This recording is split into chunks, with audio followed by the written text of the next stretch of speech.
close till I get up. Time is barely on our side. I don't wanna waste what's left. The storms we chase are leading us, and love is all we'll ever trust. Yeah, no, I don't wanna waste what's left. And on we'll go, through the wastelands, through the highways, till my shadow turns to sun rays. And on we'll go, through the wastelands, through the highways, and on we'll go.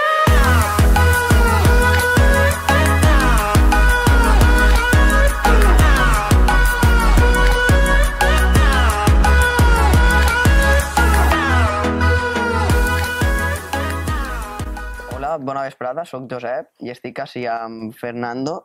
Entonces tengo entendido que tú trabajaste en la cerámica, ¿no? Yo la primera vez que trabajaba principalmente aquí, ¿En este lugar? sí. Ahí hacía yo preparativos de la arcilla, el pan que decíamos entonces. Y la prensa estaba ahí, delante. Una prensa de un solo molde y que ya iba con luz. Y quiero decir, ¿había algún requisito para poder empezar a trabajar en una fábrica? Pues había una legislación que prohibía que trabajasen antes de los 14 años. Pero como no estaba prohibido el hambre, pues la gente trabajaba cuando encontraba sitio. Es decir, que podían haber gente que trabajase antes de Yo, los 14. hombre, claro, yo empecé a los 12. Y otros amigos míos y de mi quinta, pues otros antes. Entonces, ¿sabrías decir cuál era el proceso que seguían? Sí, el proceso que seguían era, en aquellos tiempos era un proceso, luego han habido muchos procesos. Allí pues empezabas, por un lado ibas con el pico y la pala y el capazo para cargar el carro con caballerías o tractor, que era lo más que había entonces. Íbamos a la mina, allí pom pom, y cargábamos y para acá. Y por otro lado iban los camiones que iban a cortar maleza de los montes para el bizcocho, para los hornos árabes. Y la leña era para los hornos de pasajes. Y en el 56 hubo, en el año 46, 17 de enero, hubo una helada que heló muchísimos árboles y de esos árboles se usaron todos para los hornos de pasajes. Y en el año 56 hubo otra nevada tremenda que volvió a helar todas las garroferas. O sea que el tiempo proveía de leña. Y, claro. Y las malezas, pues la gente iba al monte y era un trabajo fuerte, porque yo recuerdo que tenía un amigo que de bien pequeño, a los 12 años, ya iba a cortar la maleza y ni guantes podían comprarse ni nada. Y ya las aliagas y todo lo cogían en la mano. Recuerdo que tenía las manos que parecían el crepé, un material que no sé si lo acordáis de él, todo agujereado, como si fuera, la piel tendría 1 centímetro de piel. Pues esa gente se subía a los montes, cortaban las aliagas, los pinos, en fin, toda clase de maleza, y lo cargaban, y la gente que iba a cortar esa leña cobraban a tanto la carga. Una carga eran 16 gavillas. 16 gavillas las alzaban, y cuando venía el camión con una forca, y uno arriba las iba situando, y eso era. Y luego bajaban y que no pillase un día de mucho aire, porque hacía tanto volumen y poco peso que era un peligro colocar. Bueno, pues eso era la forma. Y luego ya entrando en la fábrica, pues era el horno árabe y el horno de pasajes. Los hornos de pasajes tenían, entonces cuando yo hablo, tendrían 20, luego llegaron a 100 pasajes. Tenían una pequeña inclinación para que el hombre cuando con la horca empujara no fuera muy pesado y no se hicieran barracas, que decíamos. Y el horno árabe pues, se sacaba a los 8 días cociéndolo, y luego pues se tenía que dejar enfriar un poco, pero en aquellos tiempos había tanto por construir, que estaba todo derruido, que los hornos ni se dejaban enfriar. Y como podían los hombres unos guantes, bueno, a 400 grados, se cogía el azulejo y abrían un paso para que se enfriara, los dejaban así en escalerillas, si no reventaban todos del contraste del...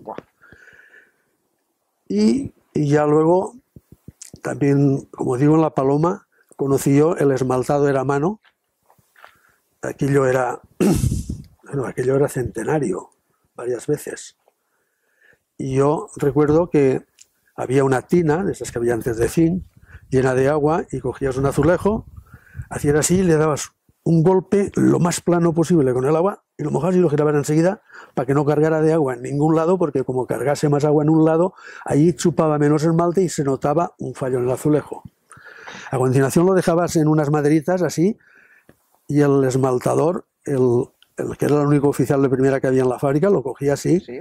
lo ponía ahí, y con otra tina llena de esmalte, tenían la habilidad, por eso era le daba así al esmalte, salía volando y caía encima del azulejo, y el hombre hacía así rápido para que saltara todo el esmalte que sobrara y se quedara lo más o menos liso. Hola María Luisa. Buenas tardes. Veníamos aquí para hablar de la fábrica, de cuando comenzó a trabajar. ¿Cuándo comenzó a trabajar? Más o menos a qué edad. Yo soy grans. Molt jove. Sí, es que entonces era Xina y el que no als 14 o als 13. Jo no me considero que vaig al començar massa jove. No? No, perquè lo normal era als 14. En comparació d'ara. Sí, però entonces era Xina. I n'hi havia companyes meues que eren 2 anys menys que jo, tenien 2 anys menys que jo, i també treballem juntes, o sigui que aquelles van començar als 14. Li agradava quan treballava? A mi no, jo volia estudiar. A mi, jo venia així, procurava passar-m'ho bé i riure algun rato, però venia perquè els pares me diuen que tenia que vindre, que no era això la meva il·lusió, no? Preferia estudiar. Jo sí, amb un Tomés, claro. Quantes hores treballava? 8 i per a poder acabar el dissabte a migdia pues teníem que recuperar aquestes hores durant la setmana. Treballava tota la setmana? Total, sí. No tenia festa? No, ni mai vaig agarrar les vacacions. No? No, perquè entonces estàvem sempre en casa en companyia dels pares, i els pares no eixien de viatge, els fills tampoc. I jo per a agarrar les vacacions i estar en casa, més m'estimava cobrar-les. I inclús en festes de Pasqua o festes del Crist, pues a treballar. Pero lo que hacías tú, ¿pensabas que te pagaban bien? Ai, pues me sona de que una vegada estava un poc queixosa. A mi em pareix que ells estan aprofitant algo de mi. Però entonces pues era aixina. Sí, hi havia un sindicat, però que normalment era aixina la vida. Sus o no, no? Ai, pues és que l'amo i el llogat sempre són dos contraris. Cada un tira pa d'ell. Quan es va jubilar? Quan me vaig casar. Entonces era aixina, treballaves mentre eres fadrina i la que no es casava, pues, hasta l'edat que li tocaré. Però les que es casaven anaven de la fàbrica per casa ser. 2 mesos antes del dia de la boda em vaig deixar de treballar. 2 mesos abans? Sí. Aixina eren. És que entonces era aixina la vida. L'Estat te donava 3.700 pessetes, 700 per un costat i 3.000 per un altre, per deixar-te de treballar per a casar-te. I també els homes cobraven punts, 5 punts de la dona i un de cada fill. O sea, cuantos más hijos... Més diners. Estava ben muntat. Sí. N'havien mort molts quan a la guerra i necessitaven pujar la nació. ¿Las condiciones crees que eran buenas para trabajar? Pues yo no em donava compte.